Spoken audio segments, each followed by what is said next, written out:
Hello YouTube, this is AG Bam. As we all know, most states are opening up and the rate of infection of COVID-19 is trending down tremendously. This is a great news for all of us. We have been waiting for this for months and months. However, at the wake of this news, we are also facing numerous mental health issues, whether you are kids or adult, is hitting all of us, right? And then and this is resulting from month and month of social isolation or quarantine, or anyhow you want to describe this this point, right? As a father, I came across this video of this dad who lost his son due to mental health complication, so I decided to share this video to bring awareness about what we are going through right now due to month and month of isolation. This could happen to anyone, whether you are a kid or adult. In this particular case, it happened to this kid, and then this father decided to share this experience with I wanted to spread the awareness so we can all learn from this experience and better equip ourselves to help our loved ones whenever in need. If you are new to my channel, please consider subscribing by hitting the subscribe button and the bell notification so you don't miss any videos. Day 2 since I buried my son. My son died from the coronavirus, as I've mentioned, but not in the way you think. The human condition is not to be socially isolated. And I heard someone say, well, it's like summer for these kids. It's not like summer for these kids. It's just not. Anybody says it's an idiot. This is not summer. You got parents who are stressed out because they lost their jobs. That's not like summer. You got kids who have no interaction with their friends other than through Fortnite and FaceTime. That's not like summer.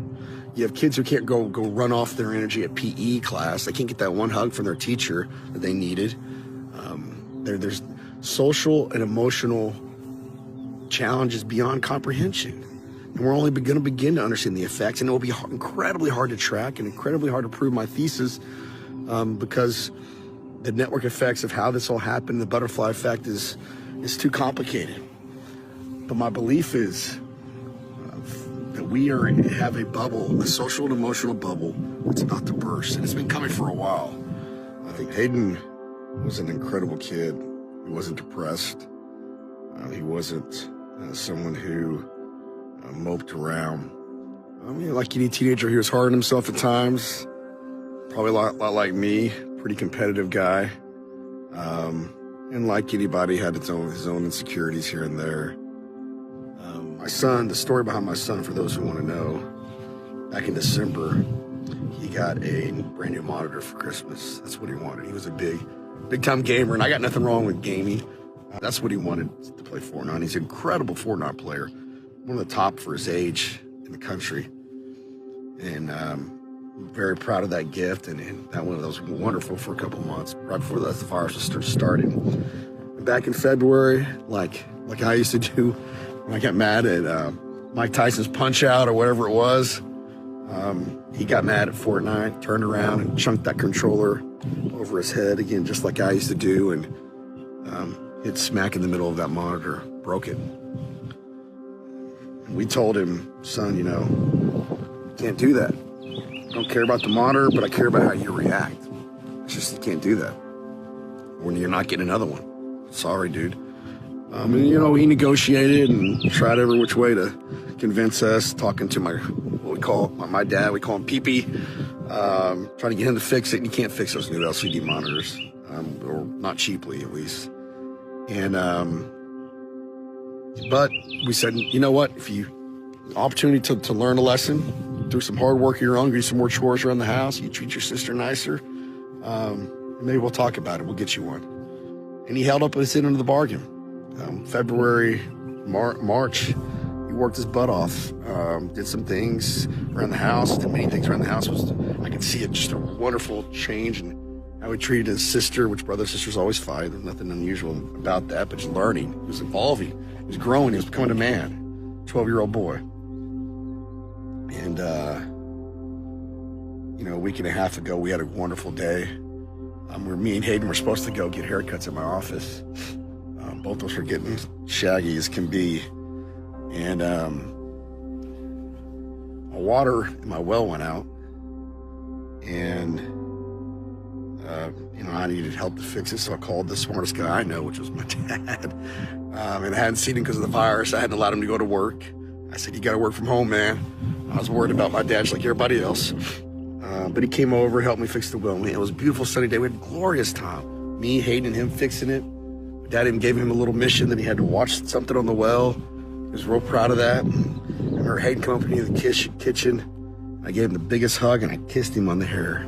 I hugged him tight for some reason. I didn't know what would be the last time I'd hug him. My dad did the same, and we talked some more. And Hayden went upstairs to his room. My dad had to go. I had to take a phone call. April went to go pick up a friend. The social isolation, we kind of reached a point where we felt like it was counterproductive. So we're going to let her have her friend spend the night, and they were going to get some food. And my dad left, April left. I went into my room real quick. Just my little daughter, me, and Hayden were at home. I took a call. It took about 25, 30 minutes. Walked outside, and my 8-year-old daughter came down the stairs and said, Hayden hung himself. And I ran upstairs. I tried. I want nobody ever feels to see what I saw and to feel this pain. I want nobody. And as we found out, we were in shock the first couple days. Just where did this come from? How did this happen? I'm a horrible parent. Horrible. And come to find out that he had broke his monitor again. And in just a rash of emotion and probably anger at himself and maybe scared to get in trouble and embarrassed and all these emotions. I went in his closet and rudimentally did something that I know he regrets. The kicker of it was 3 days before his 13th birthday, and he was so excited about that birthday. So excited about his birthday. And he was going to get a controller, some new controller that was going to really make his Xbox game better, or his Fortnite game better. And so when he broke his monitor, I believe he felt like he ruined his party. He ruined his birthday. You already couldn't have a birthday party because of social isolation. Imagine that as a 12-year-old boy. It's got to be. Those are the things you look forward to as a kid.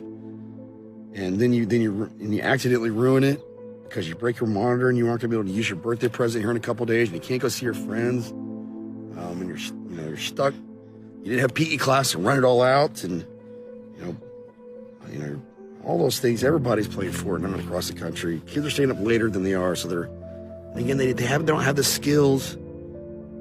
We as a society, me as a parent, us as parents haven't necessarily given them all the tools to properly handle. And in that moment, probably not understanding the finality of the situation, went in the closet and got himself in a situation I believe he couldn't get out of. And might have been an accident.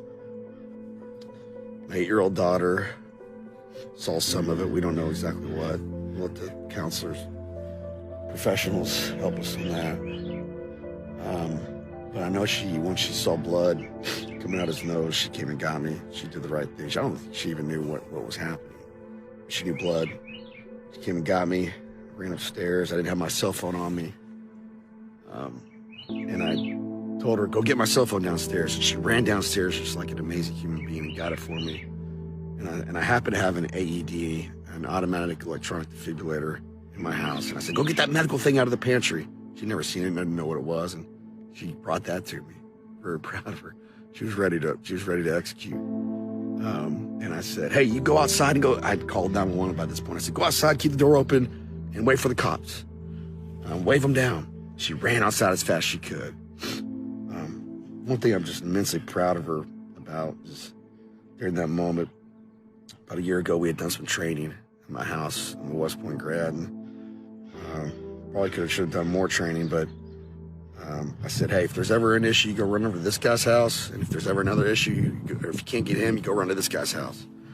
And rather than just waiting outside, this little girl, 8 years old last September, ran to my neighbor's house, got my neighbor, ran to the other neighbor's house and got them. And as I was giving CPR, I was on the verge of collapsing. Literally was on the verge of collapsing. I was praying to God just to give me the strength. I never knew how hard that is. And out of nowhere, and my neighbors appear and help me take over and help us try to save him. Social isolation is hard enough for adults. It's even more hard for our kids. And I've been saying COVID killed my son. I believe it, but not how we think. I believe my son would be alive today if he was in school. And that's not to discount the massive suffering around the world around this virus. I thank you all for listening to me. I need to get this off my chest.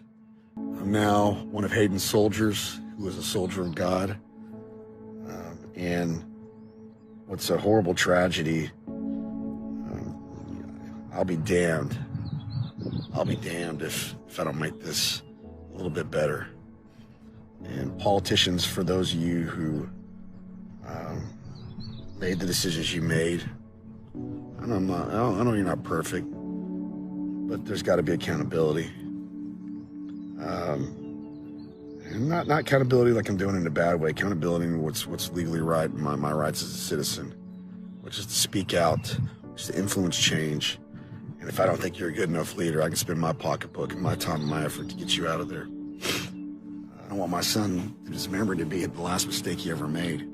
Nobody wants that. I don't. But I want his memory to be that smile. I want his memory to be his heart, his dedication, his tenacity. And I want his memory to be that he made a big difference in the world, lit a flame, spark around the world. I love you all. Thank you all for your support. All my friends, all my family.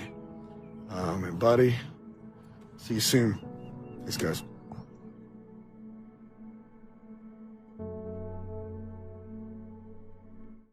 Here you have it. Please share this video to spread the awareness. Save one life, save the world. I'll see you guys on the next one.